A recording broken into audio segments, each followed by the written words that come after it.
Hey everyone. Today I'm going to be talking about externships, away rotation, VSAS, whatever you want to call it, or I guess VSLO now. I remember this time last year, I had a bunch of questions about doing externships that I didn't know who to turn to, and I wish that I had someone else to talk me through. I mean, I had upperclassmen that eventually were able to talk me about what externships are, what I should be looking for, and but I just want to make this video so I can just answer some general questions about doing externships and even get you about questions that you didn't even know you should be having. I'll preface everything by saying that I'm not an expert. I'm just a fellow student. Waiting between, I just made my rank list and waiting for match day. My experience is limited. So, at the very end, you got to ask a bunch of people for advice. And, I'm just giving a primer for right now. So I think what I'm going to be doing is I'm going to split the video into two parts. First part being whether you should even do an externship.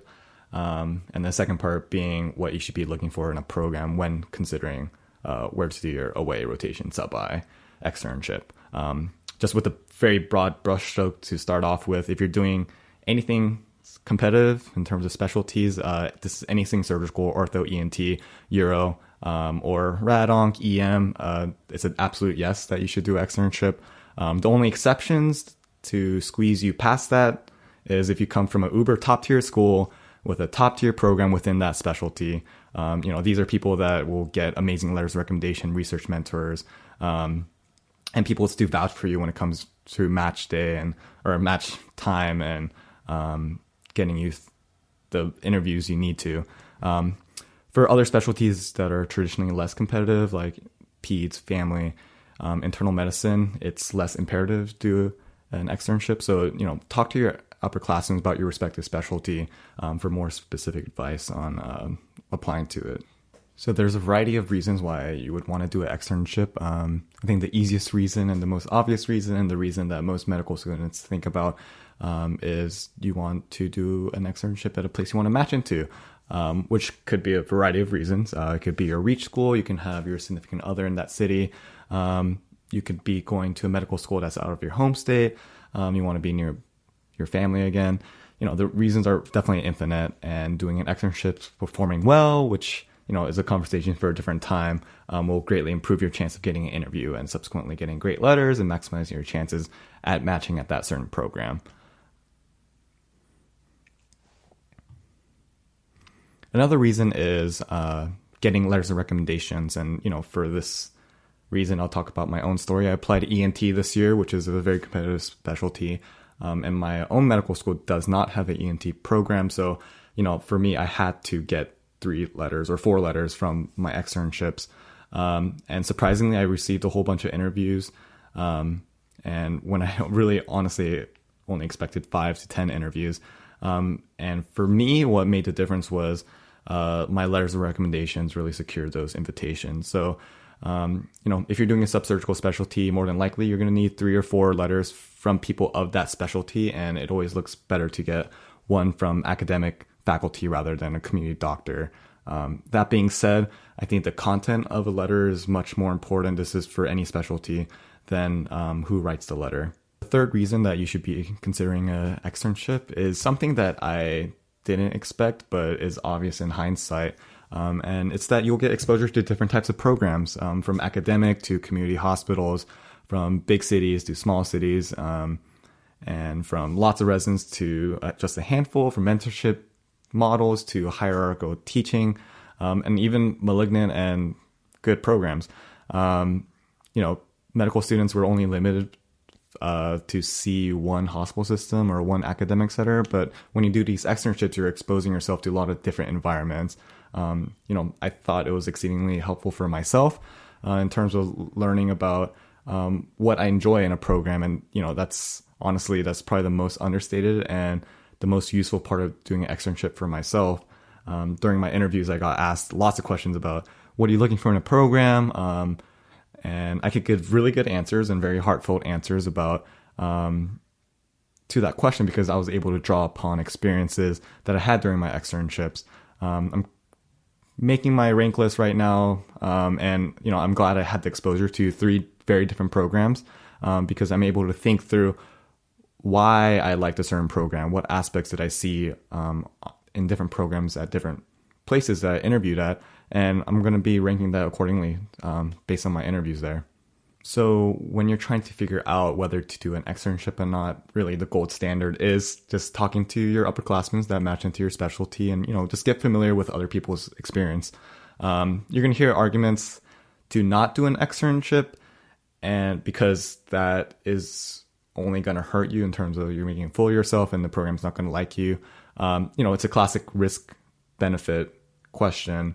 I think if you're doing a very competitive field, aways are a necessity. So you just have to do it. I would like to believe that all medical students are good, wholehearted people, but there are definitely some bad eggs out there. And if you've been written up for unprofessionalism or you had bad evaluations in interpersonal skills, maybe reconsider doing an externship. But I think most people are going to be doing well in an externship and benefit positively from it. So the first step in trying to find out where to do your externships, I think it's the easiest one. Is just ask yourself, where do you want to live? Go ahead and go on Google, type in residency map on the search box, click the first link, type in your specialty, and this is an amazing website because it lists every single program within your specialty and puts it on a map. I used it a lot during my VSAS process, during my ERAS process when applying to residency, and I even use it during interviews because you can get a lot of information about a program just based on its location. If it's the only program in the city, does it have a big patient catchment area? And it's just knowledge is power, right? Ideally, you want to do an externship at a place that you would potentially like to live at, and match at. So, we're going to be there for 3 to 5 years, maybe to 7 years if you're doing neurosurgery. But there's an infinite variety of reasons why people want to be in a certain area. And, I think most common would be to be close to friends and family. Or maybe you want to live in a new state or a new city. Or especially with people that's couples matching, you got to look at cities like New York, Chicago, Boston, ones with a lot of programs. So do some research, figure out the places that you want to potentially do residency and just list them out. That should be your first step. The next step is going to be doing research on the specific program itself. And this part is a little nuanced because what are you supposed to be looking for? And hopefully I can help you out with a little bit of variables that I took into consideration. For me, doing my externship is probably the biggest help for me and making sure that wherever I did my externship was the right one for me. So I spent probably a few weeks looking for the right externship. So I'm going to be going through the different variables I was thinking about choosing. So first is the tier of the program. How strong is it? Is it a crazy academic center? Is it Johns Hopkins, Harvard, or is it something lower that is not that well known? And is it some place I would like to train at? That's probably the most obvious one. Second is how many rotators are there? And for me, this was vitally important. I took the route of trying to find externships that there weren't a lot of rotators at because I didn't want to be eclipsed by 15 other rotators. If you're coming from a strong school, if you're a strong candidate, I think this is something that you don't really have to worry about too much. But and in retrospect, maybe I would have been okay doing an externship with a lot of rotators, but I didn't want to risk it at that point. One of the rotations I did in Virginia, I was the only rotator there, and it was extremely beneficial to me because I got to know the whole residency team, get to know all the faculty, and I was the only medical student there, so people got to know me really well, and I think I got a good letter coming from that rotation. The next question you got to ask yourself is the rotation itself good? And I've heard a lot of people on the trail and even my friends that went to externships and they absolutely hated it. And this is a lot of reasons. I've heard of malignancy, a bunch of gunners realizing they don't need to scout work, not enough exposure to faculty, couldn't get a letter because of policy that said you can't get a letter from a faculty member, which is super weird. And you're going to be having to do a lot of research to kind of unearth anything bad about a rotation. Next question is, what is the structure of the rotation? This is definitely kind of deep cut stuff. This is something I didn't even know about until I did my actual externship, and it did have a big impact with my rotation. So 2 of my rotations, I had to rotate through every single subspecialty within ENT. So I got to have a lot of FaceTime with every single faculty member, but I didn't really get to spend too much time with them. And then one of my rotations, I worked in one specialty with just 2 attendings almost exclusively for the whole entire month. And, I'm glad I got to experience both sides because, one, I got to meet the whole department, and it was nice when I went back to interviews that everyone knew me already. And then the other one where I got to work with only 2 attendings, I think they probably wrote me the best letter because, they got to know me for a whole month and I was able to talk to how much I was working and that I had a good attitude. So, I think having a good balance, you can obviously choose to go with one or the other. But, I do some research on the actual aspect of the rotation itself because it does make an impact for sure. This next question you should be asking yourself is going to be probably a small concern, or probably more rare, is will you get a letter? Small concern, big impact. I know some schools had a policy of only writing standard letters because they had so many rotators. This is rare, but you just want to make sure you get a good letter, and that kind of policy doesn't exist at that program that you're thinking about applying to. Another consideration about the externship itself is whether or not they have a presentation at the end of the rotation. Some programs have their rotators present at grand rounds, and this can either be a good or a bad thing based on your comfort level presenting in front of all these attendings at a place you want to match into. At one of my rotations, I got to present at Tumor Board twice, and it was nice to be able to showcase that I am comfortable doing public speaking, maybe. And I've heard of definitely neurosurgery, applicants having to do big grand rounds at the end. And definitely each program's different. It can either make or break you. I've heard of people that had an amazing presentation and the attendings came up after them and told them that, that was amazing. But I've also heard of train wrecks. So be wary, just know yourself and whether you do want to do a presentation at the end or not. So the next thing you should be considering is how much does it cost to do a rotation there? I know it's not really the academic side of choosing an externship, but it is a consideration that you will have to come across. You can save a lot of money. Externships are expensive, staying with a family friend or alumni. For me, I got to stay with a friend at one of my rotations, and then I found housing for the other 2. I will talk about rotatingroom.com. You might have heard about it, but it's basically a website created just a couple years ago, and it's specifically made for medical students doing externships. So basically you do an externship out and someone can take your room for the night, and it works really well because finding a 1-month sublease is extremely difficult on Craigslist. And some people do Airbnb also. The benefits of staying with medical students was an amazing kind of happenstance because I got to stay with medical students. They took me around the town. I felt like a local, and we did trivia nights together. And it's definitely more fun being with medical students that are fellow 4th years and kind of can tell you the maybe some things that wouldn't be apparent when you're just with residents. And money is always going to be a factor, and everyone's decision is going to be individual. So once you have your rotations kind of picked out, I would try to get on rotating room as soon as possible because space does fill up if you can't stay with any friends or family.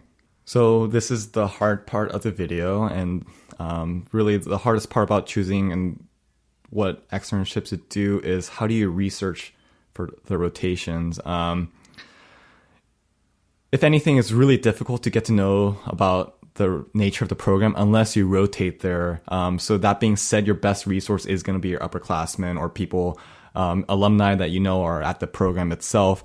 You can cruise the websites, but most of the time it's going to be very limited, and you're going to see this during externships and also when you're trying to apply for residency itself.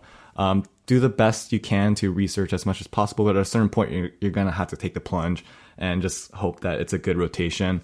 I think most people do enjoy their rotations, but I've had friends and other interviewees say that they had terrible rotations at certain places, so tread lightly for sure. As a side note, there's nothing wrong with contacting the program coordinator, specifically the coordinator. This is the secretary, not the program director who's the attending, and asking them questions about the externship itself. This is advice I got from the upperclassmen, but they basically told me you can email them, but don't ask them questions that are clearly on their website, and don't be annoying for sure. Like, don't contact them multiple times. And it's basic just do some research, go on their website, and check out their VSLO, VSAS profile to kind of get situated before you ask those questions. The video is getting a little long, so I don't want to spend too much time talking about the actual application process and going to VSLO and VSAS, but I will kind of touch upon the actual scheduling of externships. So this time last year, I was starting up my research in terms of what programs I should be going to.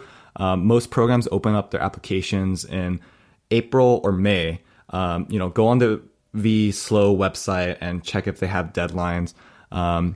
I will say that there are programs that don't go through the VSLO process. For myself, even a couple of my friends, I actually just gave a phone call to a program and was asking about questions about, oh, do you have spots in this schedule? And they actually offered me the spot right there. So VSAS and VSLO is not a concrete process. Maybe for some programs it is, but there are ways around. And don't be afraid to call a program, just ask questions and get more information about it. I know a lot of the advice I gave was pretty big overview, but I hope some aspects of the video were helpful. I was looking at the screen because I wrote down notes about, I only wrote down things that I wish I knew or things I picked up that proved to be pretty important in terms of choosing an externship. Every applicant, every potential extern are in different circumstances, so you need to really pick the factors that are most important to you. I will say, just please just talk to people that were in your specialty, upperclassmen, alumni, because they're going to be your best resource in finding out which specific programs they rotated at or perhaps are a current resident at, and they can really help you out there. So let me know if you have any questions. I'll try to get back to you, and thanks for watching.